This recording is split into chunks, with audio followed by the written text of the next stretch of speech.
Welcome into the PFF NFL podcast. Steve Palazzolo here with Sam Monson. Hello to everybody on YouTube and in the podcast world, Sam. Yeah. As always, got to welcome them. A very special show. We're going to preview both championship games, the Rams at the Saints, Patriots at the Chiefs. We'll hit both of those games in some great detail, and then we're going to kick you out, Sam. Yeah? You're out. Okay. Mike Renner is coming in. Bit aggressive, but okay. People have been asking for Mike. Really? At least one guy did. One guy. Yeah. One random. It's not a slight to you. It's just Mike. He's glorious with his man bun, and all that stuff. That's what they think. So we're going to talk draft. We're going to get a little bit of NFL draft discussion. We'll start to cycle in a little bit more draft discussion. And Mike's one of our draft experts, so we just kind of switch you out. If all right. That's okay. That's fine. You're fine with that? That's fine. All right. Well, great. Glad you're taking it well. Let's get into it. We have, by the way, I'm keeping my phone here again. We have not had a baby yet. No baby yet. So I really hope that she calls just so I can leave you. But how long is this going to drag out? Are you going to be nearly having a baby for like 3 weeks? Yeah, because he's due in 3 weeks. That's what I mean. She's over here having false alarms way too early. It's her fault. And we have a big weekend. This is going to get tiring pretty soon. Like I'm on board with the excitement for like a day, you know. Oh, I know Monday was like right. Yeah. If this goes on for like 3 weeks, it's just going to get stressful for everybody. Right. Especially this weekend. You've got the games on Sunday, of course, and Saturday night is the company party. And this is not well timed. I don't want to be in the hospital. We talked about that before. Well, you guys are eating your steaks. Oh, you are gonna grab the steak and walk out of the party. Oh, I'm with taking it. my food. Yeah, right on the way. There's some good food at this party. So anyway, we got to get into the previews. Okay. NFC Championship Sunday afternoon. The first game, Los Angeles Rams at the New Orleans Saints. A rematch. They're both rematches. Right. And we're talking high-octane offenses this whole weekend. It's going to be a great weekend of action. 4 best offenses in the NFL left. 4 best teams, according to PFF grade. That's left. right. That's right. Chargers may have had a better record, but actually the Patriots are graded higher. We did it right. I think we did it right. So what are we looking for in this one? Can the Rams slow down the Saints' offense in the Dome? By the way, tale of two conferences here. The Saints, you got the indoor game, and then you got the snow game. The frigid, I don't know if it's snow. Arctic it's just blast. Which is now getting up to like 23 degrees. It's not that Arctic. Disappointing. It's pretty cold. But, you got the NFC's soft with all their dome games. Anyway, what are we looking for here? A couple of things. One, this Rams defense, I think, will be a different unit than it was the first time these two teams played because, one, you might have Playoff Sue, who was sandbagging through the regular season because, frankly, why try? We're winning. I love how one game is just created this narrative. Now we're going to get Playoff Sue, who's really trying hard in the postseason. And playoff Troy Hill. To get a Super Bowl. Well, Troy Hill's going to get it. Anyway, plus, you've got Aqib Talib back in the lineup, and Aqib Talib makes a massive difference to that team because everybody else at cornerback, with the exception of playoff Troy Hill, gets gashed when he's not on the field. So there's a passer rating difference of about 41. Yeah. With Talib on the field versus off the field. Better with him on the field. Right. Yep. So those two things I think will make a big difference to the defense. And then the other side of the ball I think is fascinating because we finally saw the Rams adjust. They'd had this incredible offense that was unstoppable for 3 quarters of the season. And then the final quarter, teams started to figure it out and slow it down and come up with a game plan to take away what they wanted to do. And they did that at the expense of opening up something else, right? But the Rams never took that opening. They just kept trying to do what they wanted to do and struggled. Now, the Cowboys, we speculated, would they come in with that game plan, the thing that had been proven to work? Would they actually adopt that? Because it's not really what they do on defense. Right. But they did. They came in with that game plan, and for the first time, the Rams went, well, okay, if you're going to open up something else, we'll take that instead. I think that's huge for this Rams team because it shows that progression. It shows that evolution of the offense that isn't just a one-trick pony that needs you to fail at what the thing is they want to do. That's balance. If you take away what they want to do, they'll go to something else. And the best teams need to be able to do that in the playoffs because you're going to be going up against the rest of the best teams. So I think that game was a big statement from the Rams that they are more balanced than we thought they were. Yeah, and that balance, again, being able to take what the defense gives them. In the first matchup, Jared Goff had a fantastic game outside of the one interception that he had, threw the ball almost directly to Alex Anzalone for a pick. Other than that, though, The numbers were great, 28 for 40 for 391 and 3 scores, 88.4 overall grade in that game. Had a dropped dropped touchdown that was a spectacular throw in that game. So Goff played well in the first matchup, and then Breeze was pretty much unstoppable in the first matchup, 25 for 36, 346, and 4 touchdowns, a 95.3 overall grade, 137 passer rating. This was an absolute shootout. So with Talib back, does this make is this going to be as explosive of a game? I think the defense is going to play a little bit better in this one. Yeah, and I think it'll be a slightly different style. If the Rams do get forced to the run game, that slows things down. Obviously, it's not going to be the same crazy shootout or like it was with the Rams and the Chiefs when you're forced to run the ball a lot more. It slows the pace of the entire game. So, I think it may dial down a little bit. We may see a 20-something, 30-something game as opposed to whatever it was, 35-45. But it'll still be, I think offense will still be the key for both sides. I think the key for the Rams is Marcus Peters. Because we talk about Talib, and he does solidify things, but Marcus Peters in the first matchup gave up 7 out of 9 for 146 to Michael Thomas in his coverage. He's been bad this year. Including the 72-yarder at the end to kind of clinch the deal. So, I don't know if it's just that they've changed the way Peters plays, if Peters had a little bit more leeway in that Kansas City scheme to kind of ad-lib and do his thing. But as a pure coverage player, he's good, not great, historically, as far as just covering guys one-on-one. Where he's great, though, is that ability to ad-lib, create plays, and just be an absolute playmaker. He's not making the big plays. It used to be like, well, yeah, he gave up 100, but he picked 2 passes off, so who cares? He doesn't have those big plays to offset things. So I'm looking at Peters, and I don't know if they're not necessarily going to put him on Michael Thomas the whole time again because you have Talib back, but man, he needs to play better. And even against Dallas, he struggled as well. It does kind of open up the prospect, though, of we haven't really had those big turnover plays from Peters. Like, those are still there inherently in him. You know what I mean? He is a guy that reads the play well, that understands where the ball is going to go, and will break off plays to make interceptions. We haven't really seen them yet this year, but they're, the potential that they could still be out there is very real. And so if at the very minimum, let's say that Talib is the guy covering Michael Thomas for most of the game, he will do a better job on him than Marcus Peters did the first time around. But then you still have Marcus Peters kind of lurking around the background that Drew Brees needs to be aware of because he can still make those plays. And, on the other side, you've got Marshawn Lattimore playing at a higher level than he was before because he gave up, 5 for 114 in the first matchup, including a couple big plays to Brandon Cooks. So, I think that the corners are going to play a little bit better. And just going back to the Rams for 1 second, when we talked about all those offseason moves and we said, man, they really got strong in the right areas. They make the Marcus Peters trade. They get Talib back. They re-sign, or they bring LaMarcus Joyner back. They bring Nicole Roby-Coleman back. And it's like, all right, they're strong in the right area in the secondary with of course, Aaron Donald up front. This is the game where they have to prove that all those offseason moves on the defensive side of the ball were worth it. Lattimore is interesting because he had a definite sort of sophomore slump compared to that incredible rookie season, but he has been playing better down the second half of the season.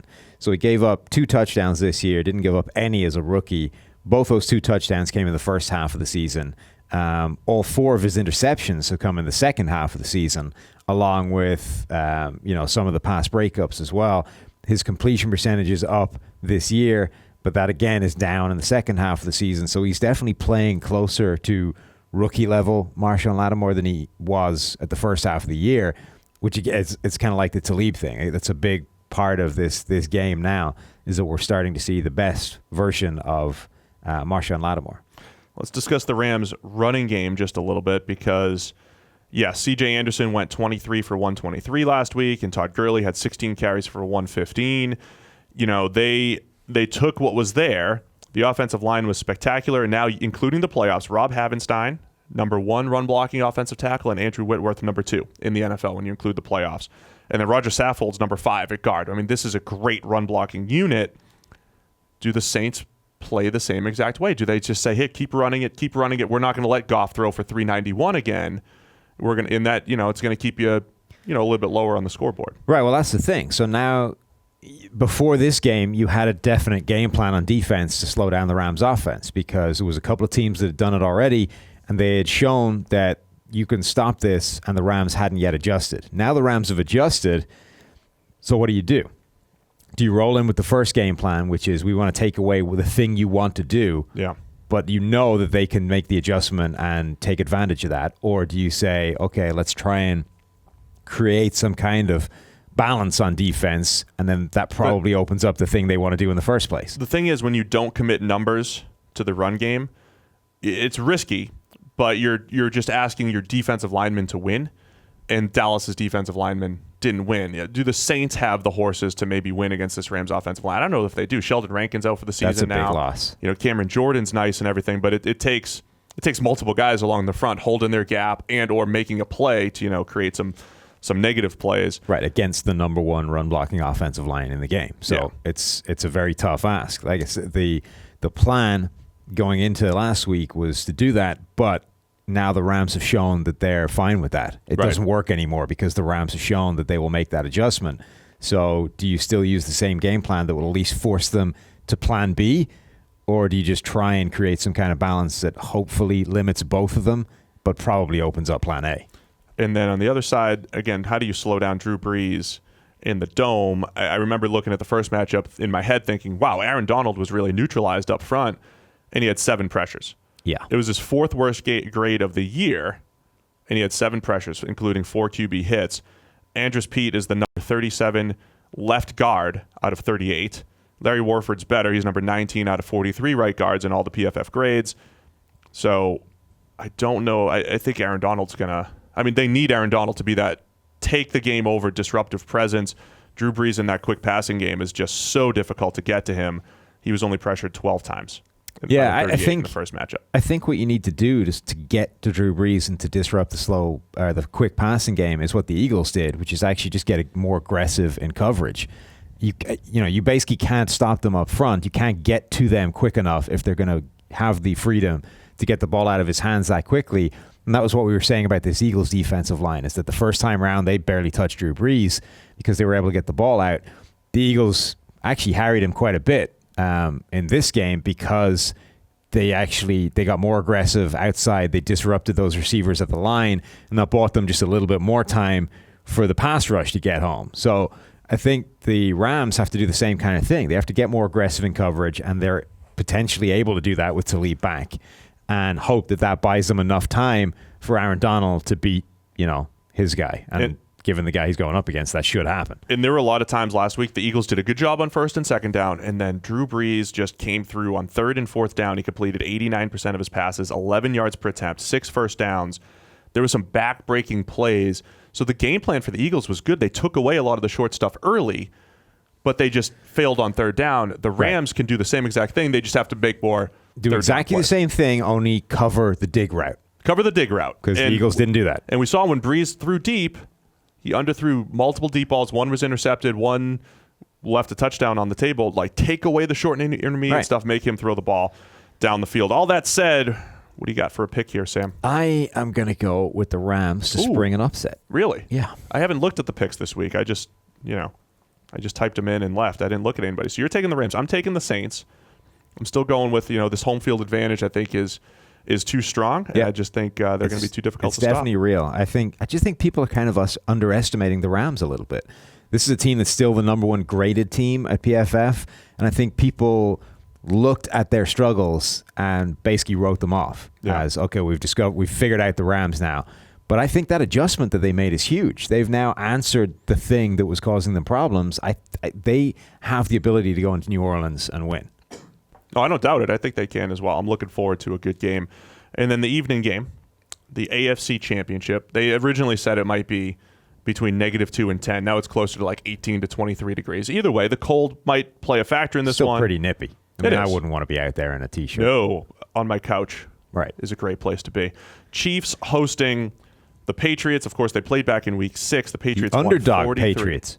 Well, nobody believes in them. Nobody believes. 43-40, the Patriots won the first time around, despite being underdogs this whole season with nobody believing. It is nauseating, the extent to which they are trying to manufacture underdog status Look. for a team that hasn't been an underdog in a game for how long? Talking heads all over the place have been calling for the end of a dynasty. How long, Steve, since they were last underdogs in a game? I don't know, like 2013 or something. With Brady at quarterback, it's like 2013. Yeah. Like a long time. And you go into one game and you're like, oh, we're the underdogs. Nobody thinks we can win.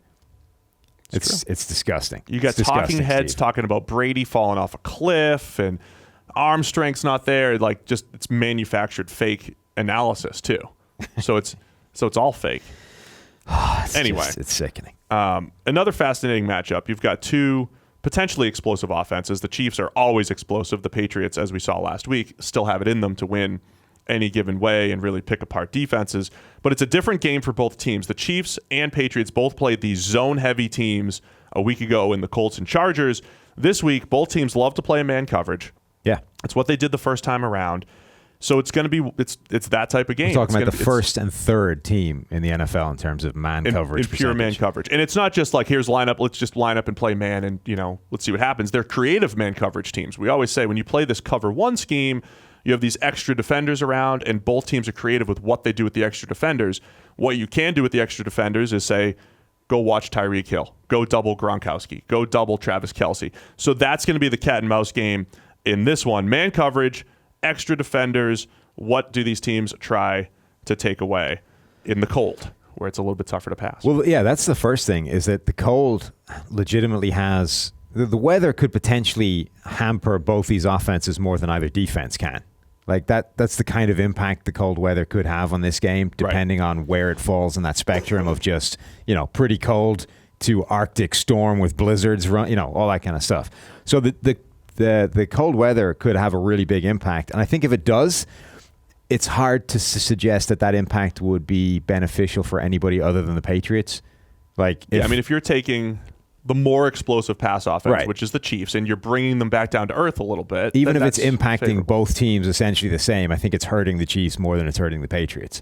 That being said, you're right. It becomes really fascinating because the Chargers had probably the worst game plan you could possibly have going up against Tom Brady and did nothing to change it. The Chiefs, if nothing else, have the right game plan just by default going up against Tom Brady. They play a more man coverage scheme, which is how you slow down Brady. That's not to say he can't get it done anyway, but if you're going to run something against him, this is the thing to run. Right. They are also a completely different defense at home. So the splits are insane. Now, part of that is manufactured by the fact they play better teams on the road than they have at home. I think for this year in particular, that's right. But we're talking about 17 points in difference. A PFF grade of 63 versus 89 when they're at home versus on the road. Those are monstrous.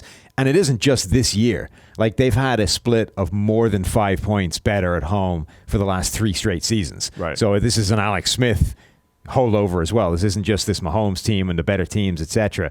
They are a different unit at home than they are on the road. And that's big because we've said all year long that this Chiefs offense is so good. If the defense just plays a little bit better, they're really hard to stop. Yeah. Now, that's what they're doing. At home, they're playing a little bit better, even if it is looking a lot better because of the numbers they have going up against poorer teams. So I think they have a shot to slow down Brady. And the question is, can the Patriots defense slow down Mahomes and the Chiefs, which they kind of did the first time? Here are the interesting numbers from the first one, because we're talking about a Belichick second time around against, the new phenom, which is just a storyline in itself, right? The first time around, by PFF grade, they held Mahomes to his lowest grade when throwing from the pocket. And I know there's a narrative out there that's like, you got to keep Mahomes in the pocket. You got to keep Mahomes in the pocket, which, to a point, you're going to want to do that. But he also has a near identical passer rating inside and outside the pocket on the season. And the number one passer rating from inside the pocket. Right. So it's not like, now a lot of the inside the pocket stuff, the reason why the passer rating is up, because that's where you have all your screen passes, right? So obviously. And the tap passes. The tap passes, all the cheap stuff. Right. So in theory, so those don't count because you're not keeping him in the pocket. He's going to be from the pocket on those plays. So technically, you do probably want to keep him in the pocket. And that's always been Belichick's team goal is to, let's keep these mobile guys in the pocket and let's, take our chances there. In the first matchup, they also did a really good job of throwing some zero blitzes, like scary zero blitzes, remember? Where Yes. it's like Tyreek Hill's one-on-one and he's 12 steps behind somebody, and you're just praying as a defense that you get to Mahomes. And it just did. And he just underthrew it or whatever it was. He was cocked, ready to throw that ball, and the blitz just got to him in time. The Chiefs might be ready for those. Now, if the Chiefs are ready for those this week, then here's a quick 75-yard touchdown, right? Yeah. And they had a couple of those 70-plus yard scores in that game.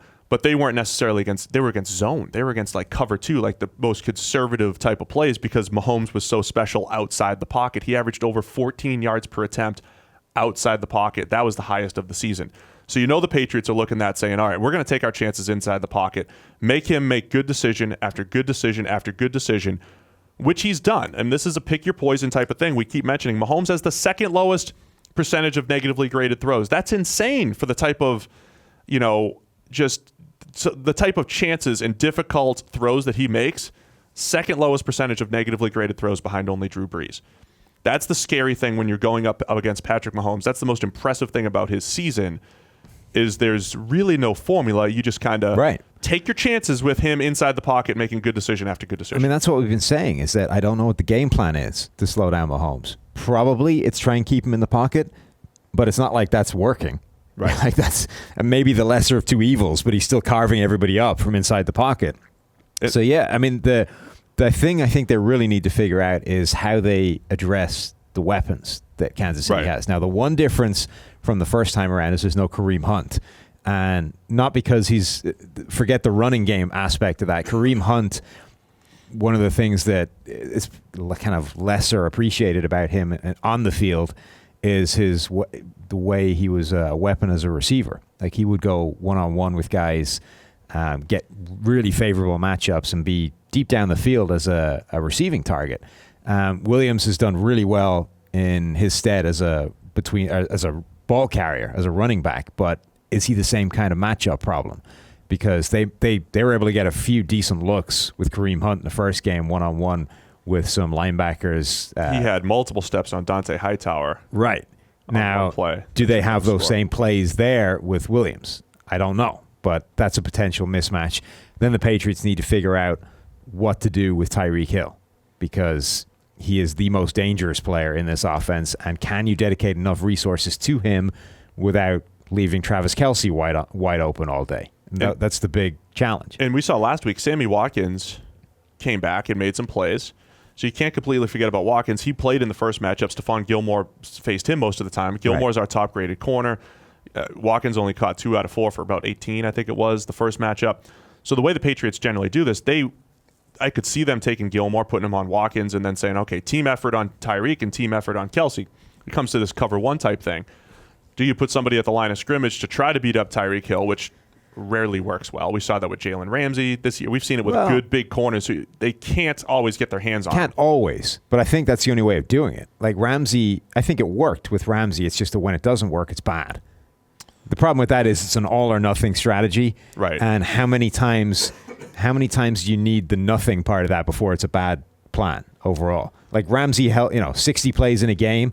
If it works, 60 plays in a game, 40 passes, let's say it works 38. But the 2 times it doesn't, it's at least 30 yards down the sideline. It's an automatic now, touchdown. Is that worth it? Like, how many of those bad plays do you need before it's a failing strategy? The trouble with it is, you're trying to avoid those big plays. It sounds good in theory, but Tyreek Hill's not a static player. You don't just always know where he is. He's in motion half the time. Right. He's all over the place. It's not as simple as you're going to go press him, you're going to play safety over the top. But I do think if you're talking strategy, if in just broad terms you're playing cover 1, you have somebody assigned to him, and you have 2 extra players to play with. One of them's keeping an eye on Tyreek Hill. The other one's keeping an eye on Travis Kelce. And you make Sammy Watkins. You have your best corner, who's Gilmore, on Watkins, and you make the other guys beat you as best you can. Yeah. In theory, I mean that's got to be New England's strategy. You keep Mahomes in the pocket. You try and take away 2 devastating weapons with essentially team help and double teams, and you leave Gilmore one-on-one with the third guy in the offense and hope it's enough. Have you seen a lot of Tom Brady numbers floating around there over the last few days when you look at his playoff output and everything? In just his games at age 35 or older, he's played 16 games. He's thrown for 5,284 yards over his last 16 playoff games. So essentially, Mahomes threw for just over 5,000 this year. Yeah. Brady's done that in his last 16 playoff games. 34 touchdowns, 95.3 passer rating, 12-4 record. Still getting better overall. So I wouldn't write off Brady just yet, even though I'm going to. I'm going to take the Chiefs. Yeah. Because I just think they're the better team. The home field advantage is key. I'm going to take the Chiefs as well, though I get way more concerned about that if the weather is bad. Yeah. If the weather is bad enough that it's really impacting both those offenses, I think the Patriots are much better positioned to succeed in terrible conditions. Do we see another? Is this an epic game? You know, Brady has a chance to make a big comeback at the end, or are we seeing one where the Chiefs pull away? I don't know. It's tough to. I mean, it's tough to pick against Brady, period. But it's really tough to picture games where they just don't have a shot. Right? They're always close enough that it's right. At least in the balance towards the end. Plus, I think as viewers, we all deserve to see the moment where in a 2-minute drive at the end of the game, Brady's about to get it done, and Tony Romo just goes like full off the scale on, yeah, here we go, Jim. Here comes Tommy Brady. He's coming out. Right. He's gonna make the big comeback. They have the Super Bowl as well, don't they? Oh, yeah. Can you imagine We Brady, need Brady for both of those. a game-winning drive in the Super Bowl? Like Romo he would overload. He would the broadcast would end. That's like, what we're rooting for. Like one of those, one of those kind of end of broadcast beeps where it's just beep, except it would be Romo like, he would the brain would be fried, eyes roll back in his head. That's what we're rooting for. Yeah, that's what I want to see. So I'm picking the Chiefs, which means I'm picking Chiefs Saints, and you're picking Chiefs Rams. Yeah, rematch of the best game ever in NFL history, apparently, if you listen to some people. Well, it was exciting, 54-51. So there you have it. That's our championship week preview. We're now going to kick you out. I'm out. And you're just, all right. Thanks for your work, Sam. It's Mike Renner time. Let's discuss a little NFL draft. All right, segment 2 of the podcast. Let's start discussing the NFL draft. Welcome in, Mike Renner. Welcome back. Feels good to be back. Draft season is my favorite season because that's when you guys let me back on the podcast. That is when we let you back. So we'll have more and more of you on the podcast. Moving forward, we'll be doing some weekly draft stuff. Eventually, we'll be doing probably 2 draft podcasts per week because that's what the people want, Mike. They love it. So it matters. Let's start just with a broad overview. We'll have many different ways we're going to attack this. We'll talk about position groups, our favorite players, our big boards. We'll talk about mock drafts and all that stuff. Do you want to do a mock in a couple weeks, by the way? Of course. Okay. So you don't want to do a mock every single day. Let's do it. In 2 weeks, you're going to do a mock. All right. My mock's doing pretty well. Everybody's watching it on YouTube. Everybody's watching it. So I think we'll just have competition so you can have the most viewed. Idea. Okay, continue. All right. So we're going to hit the biggest draft storylines. So about 20 to 30 minutes just going through the biggest storylines. So let's start with the quarterback situation. It's always the biggest story. Last year, there were 5 first-round quarterbacks. This year... Well, 4 and a wide receiver. But continue. Wow. 4 and a wide receiver. Still, the jokes never get old. Playoff quarterback... Don't talk about Josh Allen like that. That's not... He's more of a tight end. Playoff quarterback Lamar Jackson. You're calling a wide receiver. Ouch. It's a joke, guys. Last year... 5 first-round quarterbacks. We're like, oh, this quarterback class is loaded. This year, major question marks. Now Kyler Murray says he's going to the NFL draft, or at least declaring. What are we looking at here with this quarterback situation? Yeah, I think about midway through this past season, we were wondering if there was anyone who was going to be worthy of a first-round pick. Now I think we've settled on the fact that Dwayne Haskins, after he closed the season strongly, we questioned him after that Penn State game where he really crumbled under pressure in that one. Closed season strong. I think we're comfortable with him in the first round. We also like Kyler Murray from what he's done. If he does end up going to the NFL draft, from basically a skill set standpoint, he's not a perfect prospect by any means. He's not there. Well, no, he's by any 5'10". means. But the skills that he has as a passer and runner are enough to put him in the first round. But then after that, if someone else is going in the first round, it's going to be reachy for sure, in our opinion at this point. Yeah. The Drew Lock, though, Daniel Jones, they're rumored to be there at this point, which I don't love. Drew Lock has grown on me. I'll say I've liked his progression year over year at Missouri. Daniel Jones, just not there yet. Yes. I mean, this is purely, he's 6'5". The Duke quarterback, in case you're Duke unfamiliar. quarterback Daniel Jones, 6'5", 220. One of those guys who's kind of on the watch list because he's got NFL-type skills. He can make NFL-type throws, and he's got pretty good movement for, a 6'5", 220-plus pound player. He just has not been good on a throw-for-throw basis the last couple of years. Will Greer's another guy that we really like. Probably just feel more comfortable with him at the back end of the first. Let's discuss Kyler really quick because that's the biggest story of this whole thing. I mean, he's 5'10", but he goes out there. He's got our highest-graded passing grade, highest-graded rushing grade last year at Oklahoma. He's not as good as Baker Mayfield. I think we're just going to keep saying that over and over again. Even though the grade was similar, we had 3 years of data on Baker playing at an elite level, not just one. And Baker did most of his stuff in the pocket and in places that translates to the next level. Yes. And Kyler's a step below that, but he's still a very good prospect. Yes, and he's going to be a difficult eval because defenses also played him differently than they played Baker. True. He faced basically more three-man rushes, or he did face more three-man rushes than any other quarterback in the country this season. About a third of his dropbacks. And also had more clean pockets than basically any quarterback in the country this season. He was sitting back there all day long. It didn't have to make quick sort of NFL progressions to make plays down the field. Now, when the ball left his hand, to where it went to the wide receiver, he was about as good as any quarterback in the country, probably the best quarterback in the country in terms of that. But that's only part of the game in the NFL. You have to be able to do a lot of other things to play the quarterback position successfully. So will he get to that point? That's the tough one to part. But I'm going to bet on the guy who has that arm talent, the guy who has that skill set already, than the guy who's wildly inaccurate but looks the part already. So here's the thing, right? Most people are going to say, well, Kyler Murray comes with a lot of question marks because he's 5'10". But who has more question marks, Kyler Murray or Drew Lock or Daniel Jones? Yes, right. It's the 6'4" quarterbacks that have bigger question marks because Drew Lock has not done a good job. He's not in a system that really works on this a whole lot, but he doesn't go through progressions, get to a second read, have great footwork in the pocket. Same thing with Daniel Jones. Throw-for-throw accuracy, his ability to get to the next receiver accurately hasn't been great. Will Greer, I have more concerns about maybe downfield arm strength a little bit. I like his accuracy. He could throw at the intermediate level. He had a ton of deep balls that were pretty good in the Big 12, but it doesn't always translate. So I think those guys might have more question marks than Kyler, but everybody's going to talk about Kyler's height. Yeah, everyone's going to talk about his height, but it goes back to, not going to say like Baker last year, but if the biggest knock on him is his height, I don't think that's really a knock. And if you're disregarding a guy because he's undersized, well, I don't think you're looking at how the game is played in 2018 and in 2019. It's only going to trend that way more in the future. It is not a pure pocket passing game anymore.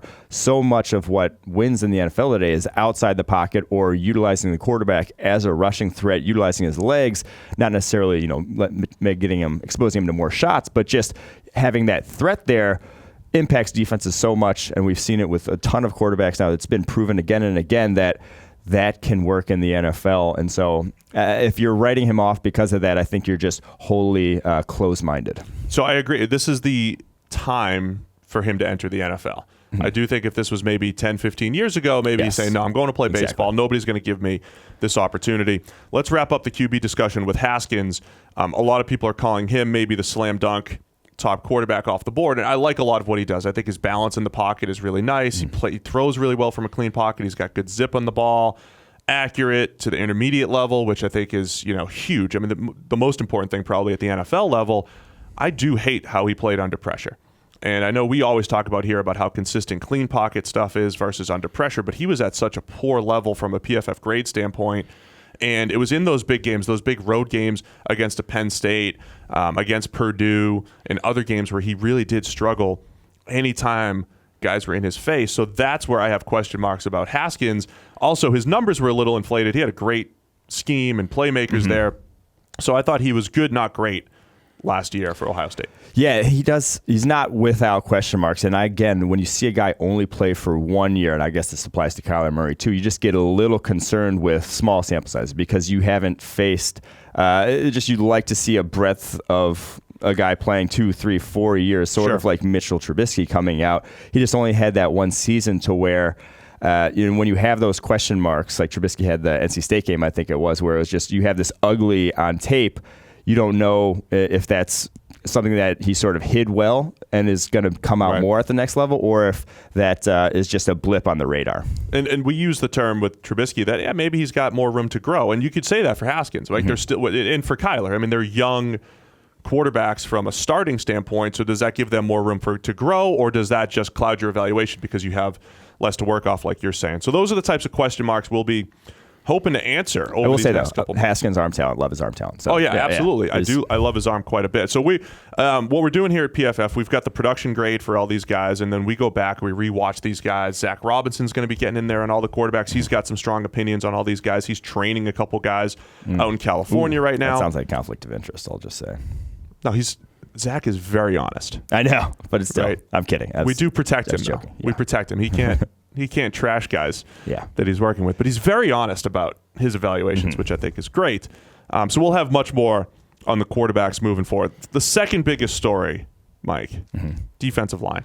Yes. There's a million guys here. Great, how do we great sort through draft this to thing? be in need of defensive line. Just going through a little napkin, back of the napkin sort of count here. I counted 13.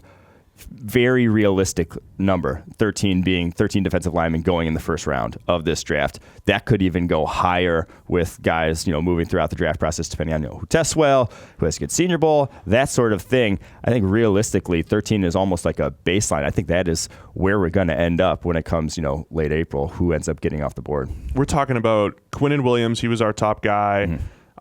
Do you have Ed Oliver on this list? I don't even have Ed Oliver on that list. I'm looking at this list that you wrote down here, and you even forgot Ed Oliver, the guy 14. That's why I said 13 is the baseline. People were talking about Ed Oliver going top 10. So there's multiple reasons why Ed Oliver might not go top 10. First off, because there's 13 other guys that are in this mix in the first round. And secondly, because, he's probably about 275 pounds and 6'1". And we usually are the people that are like, no, worry about production, not the size. But that's our bigger concern with Oliver than the 270 pounds is the fact that he never really dominated in the AAC from a pass rush perspective. What was it, 25 pressures this past season? Yeah, and that was his highest of his career. His best year rushing the passer. Which, Quinnen doubled that this year. That's not great for a guy who you think this undersized guy is going to struggle then more in the run game at the next level. An undersized defense tackle, you worry about him struggling, not in the run game, not as a pass rusher. He hasn't even done it as a pass rusher yet. While the traits are certainly there, you'd love to have seen him do it already. I wish he would have gone to, no offense to Houston, anyone who went to Houston coaching staff, if you're listening, no offense, a school with better coaching staff that would have developed him more than they did at Houston, because he was the same player basically he was freshman year in terms of the developmental curve wise. But that might work in his favor, right? Yeah. When you say, okay, when he does get NFL coaching. And that sounds cliche, but I like the way you're using it, because specifically what you saw with your eyes. Yeah. And it just did not improve. We're on the same page as far as that. So we're talking Quinnen Williams from Alabama, Jeffrey Simmons from Mississippi State, Christian Wilkins and Dexter Lawrence out of Clemson, Josh Allen from Kentucky could be a top 5 pick now. Yeah. We've got a big profile on him coming out very soon that I think is very well done by our video guys. Just keep your eyes open for that on YouTube shortly. Ja'Kai Polite from Florida. Did you even get Burns in here? I didn't get Brian Burns. Got Brian Burns. 15 guys. Awful. I'm just looking at the list. I like how you did it off the top of your head, and we're still missing guys here. Draymond Jones, Jerry Tillery. So there's a lot of players. There's 3 Clemson players. Cleveland Farrell is in there as well. Brian Burns from Florida State. So I'm just naming a bunch of players. Rashawn Gary, Montez Sweat, Nick Bosa. Rashawn Gary and Montez Sweat feel like the guys that there's a little bit of projection there. It's trait. Gary is so projection. Gary really is. Yes, but I'd be very surprised if he doesn't go in the first round. People keep asking me why Rashawn Gary's not in my first round mock, and it's because you'll hear us say this over and over. We feel best about our defensive line grades as far as translating to the NFL. So it just raises a question mark. It's not that he can't do it, but if there's one place where I'm going to rely on the grades more than other places, based off our 4 years, 5 years now doing this, it's on the defensive line. And Gary never dominated in college. Not even close to dominate. It even didn't even really have games where he took over, where it's like, oh, he should. Gary was everywhere in that game. Even against when you have that physical sort of advantage, it should at least show up when you're facing slap tackles who don't know what they're doing, who are 285 pounds and can't hold up to a bull rush to save their lives. That's when you should take over games. Rashawn Gary didn't even do that. Chase Winovich did it a lot more than him. Correct. high energy teammate on the other side. Ooh, let's. Oh, we need like a cliche segment, but we'll do that later. Yeah. High energy motor guy. Nick Bosa, you mentioned briefly, but yeah, he's in the running to be the number 1 overall pick, by the way, because we have 2 years plus another 112, 115 snaps or so from last year where he did dominate. He just straight dominated, start to finish. We hate making the brother comps, but from a grade standpoint, the college grades for Nick versus Joey Bosa, very, very similar, and we've seen what Joey's done at the NFL level. So the defensive line class, that's your second biggest story. Where do all these guys first round? I mean, it could be half the first round realistically. That's not even exaggeration, and I don't even think it's one of those where they're going to get pushed down because there's so many good ones and you'll find one in the second round. No, because they're all so good and everyone covets defensive line so highly that you better go get one, because there's a handful of elite and then there's a handful of good, and then I'm not sure there's a ton of second and third rounders that I'm going to be coveting highly. I think they might fall, though, because if you look, there's always going to be a team. We're going to talk about the receivers in a second, but there's always going to be a team that's like, all right, let me just squeeze these couple offensive linemen in there. I need a tackle. Yeah. There's always some rogue safety that ends up in the first round. Someone drafts purely based on need. Terrell Edmonds. Hello. So you just never really know. So yeah, there are so many players that could. Or you look at the Raiders with 3 picks, and they need defensive linemen. Or maybe they could. Do they? Well, I mean, at least get 2. They could at least get 2 and yeah. completely revamp that pass rush. All right, let's discuss the wide receiver class, the third biggest story about with regard to this draft class. It's similar to the defensive linemen, although probably with more question marks. There are a bunch of big receivers in this class. There's a lot of guys who have first-round type of talent, but you've talked about this a lot. The way the NFL's going, do we really want these 6'3", 6'4", 6'5" wide receivers? And, what happens with the wide receiver board? Who's the first wide receiver off the board? It's wide open. That's more of the biggest question with me. It's not necessarily, who's number 1, whatever, because every team's going to have their own eval, but it's the fact that we have this wide receiver class where a good chunk of the top guys are these contested catch, larger wide receivers, not necessarily the route runners, the separators, the quicker guys. They are, N'Keal Harry, Kelvin Harmon, J.J. Arcega-Whiteside, DK Metcalf, Akeem Butler, all 6'4" or above, all big catch radius guys, all not extremely athletic enough to where you say, oh, they're, on the Julio Jones level of large, where it doesn't really matter. You're athletic enough and big enough that you're just going to be separating constantly. That's what separates Julio, not to use, no yes. pun. So Julio and A.J. Green. Yes. Good route runners, they can get open. And, oh, by the way, in contested catches, they can win. Yes. So I don't think any of them are at that level. So at that point, I'm not calling them Laquan Treadwell, but I do think that is a higher sort of bust rate of those guys who can't separate consistently at a high level. The bigger guys, I'm not sure the NFL's trending towards that. So we'll see where that sort of group of guys ends up getting taken. So does that make PFF's highest graded receiver, Andy Isabella, yes, it does. a little bit more coveted? Or Marquise Brown is more of a speed guy? I do think Andy Isabella, not to get derailed here, but I think he's going to be this year's Cooper Kupp in terms of no one's going to take him in the first round. No one is willing to take a 5'9" white receiver in the first round and say, we're going to make him, he's going to be our number 1, because you want number 1, in quotation marks, sort of traits from a guy you're going to draft in the first round. But at the same time, I think he's going to be incredibly productive because he does separate. He is incredibly fast. He has all the tools to win at the NFL level, but someone's going to take him round 2, 3 and get a great player. Wow. So the wide receiver class, guys like N'Keal Harry, who seemed like he was destined to be a first-round pick a few years ago, might actually be better as a second-round prospect. As we get might get pushed down. Yes, J.J. Arcega-Whiteside, who I love from Stanford. I mean, they just straight used him as a power forward at times. I've never seen anything like it. They would just go tell him box out and here, call for the ball, and he would do it. Great body control. DK Metcalf and that upside. So there's upside. Oh. DK Metcalf.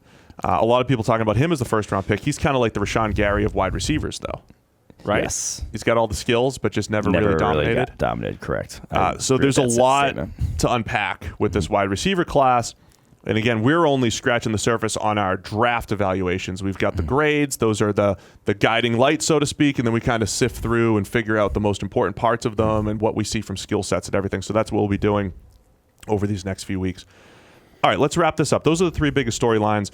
we always like to have segments where we say, okay, we've either just watched these guys and these guys are standing out to us. My guys. No, this is a my guy. This is your my guy segment? This is a my guy. All right. Early my guy.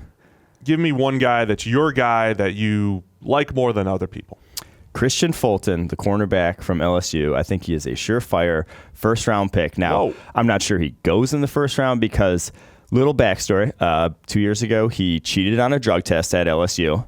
I admire the fact that he admits he cheated on the drug test. He said as much, but that comes with a 2-year suspension when you cheat on it. So he was suspended for 2 years, ended up appealing, got it reduced to 1 year. This was his first year of actually playing college football, and he matched Greedy Williams.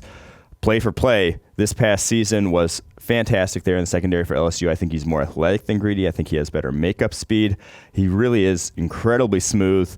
I don't have a lot of question marks about him. I think he's in that top cornerback group for me. Now, I don't know where he's going to go. Like I said, the off-field is there, but that's my guy at the moment. That's your guy. Add it. So we've in our draft document, Mike, we do have the My Guys tab. So if you want to start accumulating that, we like to keep track of these things. Okay, my guy for this week, you mentioned him earlier, Hakeem Butler, the big dude from Iowa State. I noticed it. So he was a preseason my guy for me. Yeah. As we're going through our preseason stuff, and it's like, all right, this guy's flashed this or, showing a little bit of this. I think he could break out, and Hakeem Butler made me look good in that regard because he showed up a lot, at times on tape, and then this year was just really, really good. Same question marks as these other big receivers. Can he separate? But I think the thing I liked about him is that he moves pretty well for 6'6". Yeah. And has that body control and contested catch ability. 22 yards per catch this season. Yeah. Ridiculous deep threat. And he had that one play against, who was it? The highlight where he just Oklahoma rolled over. Yes. I think it was against Oklahoma. Yes. That was. Got me a lot of retweets. Yeah. I put that video out there.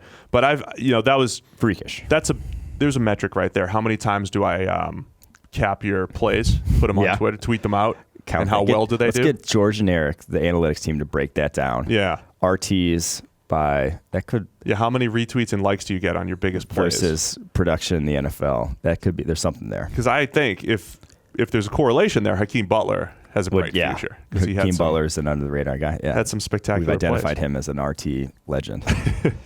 So that's my guy that we're highlighting for this week. We'll be doing that every week. We'll be highlighting guys that we like a little bit more than others. Just scratching the surface on our draft content, Mike. It's good to have you back. Glad to be back. We'll be doing a lot more in future weeks. Definitely want everybody's feedback as well. So what do you guys want to hear about? If you guys have specific questions, this is a great time to do it as we're going through all of our draft evaluations. Thanks to everybody for listening to the PFF NFL podcast, and we'll be back here Monday morning with an AFC and NFC Championship week review.